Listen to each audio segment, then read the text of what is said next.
મહત્વના સમાચાર પર નજર કરીશું। મહત્વપૂર્ણ સમાચાર બનાસ ડેરી ચૂંટણીમાં અત્યાર સુધીમાં 9 બેઠકો બિનહરીફ જાહેર થઈ છે।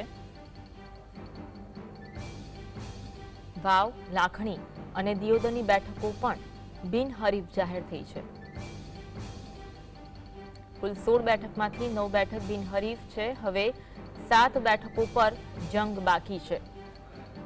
29 સપ્ટેમ્બર ફોર્મ પરત ખેંચવાનો અંતિમ દિવસ છે।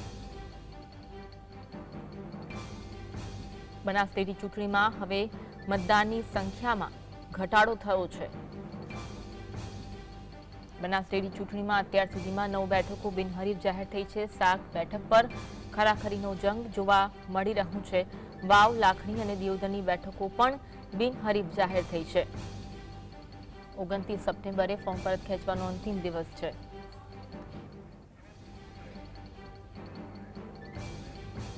આજ અંગે વધુ વાત કરીશું। સંવાદદાતા ધ્રુવ અમારી સાથે લાઈવ જોડાયા છે। ધ્રુવ, ચૂંટણીમાં 9 બેઠકો પર બિનહરીફ જાહેર થઈ, 7 બેઠકો પર ખરાખરીનો જંગ છે। શું વિગત મળી રહી છે? જી ચોક્કસથી અન્વી, જે રીતે બનાસકાંઠા જિલ્લાની બનાસ નિયામકની જે આ ચૂંટણી છે, બનાસ ડેરીની ચૂંટણી છે, 16 ડિરેક્ટરોની આ ચૂંટણી છે, જેના અંદર કહી શકાય છે કે અત્યાર સુધી જે ગઈકાલે 3 જેટલી જે બેઠકો છે તે બિનહરીફ જાહેર થતા હવે બનાસ ડેરીની આ જે 16 ડિરેક્ટરોની ચૂંટણી છે તેના અંદર 9 બેઠકો બિનહરીફ જાહેર થઈ છે। મહત્વની વાત કરવામાં તો વાવ સહિતના જે પંથકો છે તેના રીતે ક્યાંક ખરાખરીનો જંગ માનવામાં આવતો હતો। જોકે જે ઉમેદવારો છે તેઓ દ્વારા ફોર્મ પરત ખેંચવામાં આવતા આજે આ બેઠકો છે તે બિનહરીફ થઈ છે। 3 જેટલી બેઠકો છે જે કુલ માનવામાં આવે છે તે 3 અત્યારે બેઠકો બિનહરીફ થતા હવે જે બિનહરીફનો જે આંક છે બેઠકોનો તે હવે 9 પર પહોંચી ગયો છે। હવે 7 ઉપર જે બેઠકો છે તેના પર ખરાખરીનો જંગ આવનાર સમયમાં જામી શકે છે। જોકે મહત્વની વાત કરવામાં તો મુખ્ય જે 4 બેઠકો છે તે આગળ જે ખરાખરીનો જંગ છે તે જોવા મળી શકે છે।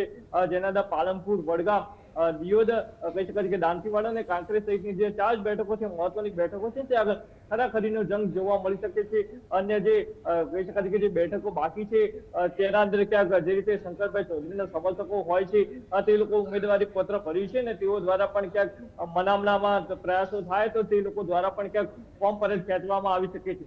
29 જે સપ્ટેમ્બર છે તે ફોર્મ પરત ખેંચવાનો જે છેલ્લો દિવસ માનવામાં આવે છે તેને લઈને અત્યારથી જે ઉમેદવારો છે તેઓને મનામણાના ક્યાંક પ્રયાસો થઈ રહ્યા છે, ક્યાંક સફળતા પણ મળી રહી હોય તેવું જોવા મળી રહ્યું છે। અને જેના કારણે જે ઉમેદવારો છે તે પીછેહટ કરી રહ્યા છે તો બીજા અન્ય ઉમેદવારો છે તે ક્યાંક ચૂંટણી જંગના અંદર લડવા માટે સજ્જ જોવા મળી રહ્યા છે તેવું જોવા મળી રહ્યું છે। જોકે 29 સપ્ટેમ્બર જે મહત્વનો દિવસ છે, ફોર્મ પરત ખેંચવાનો અંતિમ દિવસ છે, તે દિવસે સ્પષ્ટ પણ ચિત્ર છે તે સ્પષ્ટ થવા જઈ રહ્યું છે। જેના કારણે જે કહી શકાય છે કે જે છેલ્લી યાદી છે તે પણ પ્રસિદ્ધ કરવામાં આવશે કે કેટલા ઉમેદવારો આ ચૂંટણીની અંદર લડવા માટે હવે તૈયાર છે અને કેના વચ્ચે આ ચૂંટણી યોજાવાની છે।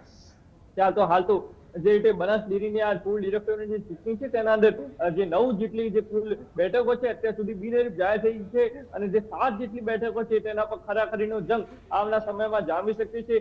જોકે જે રીતે ભાજપ પાર્ટી દ્વારા પણ જે ભારતીય જનતા પાર્ટીના ઉમેદવારો માનવામાં આવે છે જે ચૂંટણીના અંદર રસ દાખવી રહ્યા છે તેઓને ક્યાંક મનામણાના પ્રયાસો થઈ રહ્યા છે। જે રીતે હરિભાઈ ચૌધરી સામે પાલનપુર પંથકમાંથી જે રીતે ઉમેદવાર ઉભા રહ્યા હતા તેમની સામે તેઓ દ્વારા પણ ક્યાંક વાંધા અરજી રજૂ કરવામાં આવી છે। જોકે જે રીતે મોટા કદાવર નેતા હરિભાઈ ચૌધરી સામે વાંધા અરજી રજૂ કરનાર ઉમેદવારો ક્યાંક રાજકીય દબાવના કારણે પણ ક્યાંક તેઓ દ્વારા જે વાંધા અરજી છે તે પરત ખેંચવામાં આવી હતી, તેને લઈને પણ અનેક તર્ક વિતર્ક સર્જાયા હતા। જોકે જે રીતે હાલ 4 જે બેઠકો છે, મુખ્ય બેઠકો છે, ત્યાં આગળ ક્યાંક આવનાર જે સમયના અંદર ખરાખરીનો જંગ જામી શકે છે।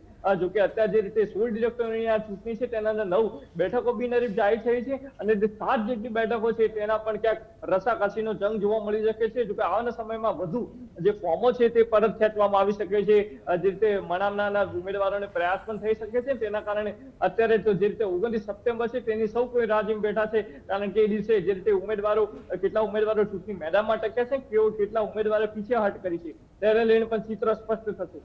હાલ તો જે રીતે બનાસ ડેરીની આ નિયામક મંડળની ચૂંટણી છે તેના અંદર ક્યાંક રાજકીય ગરમાવો જે રીતે તેજ બન્યો છે તે જોવા મળી રહ્યું છે। જી આભાર ધ્રુવ, જોડાવા માટે અને માહિતી આપવા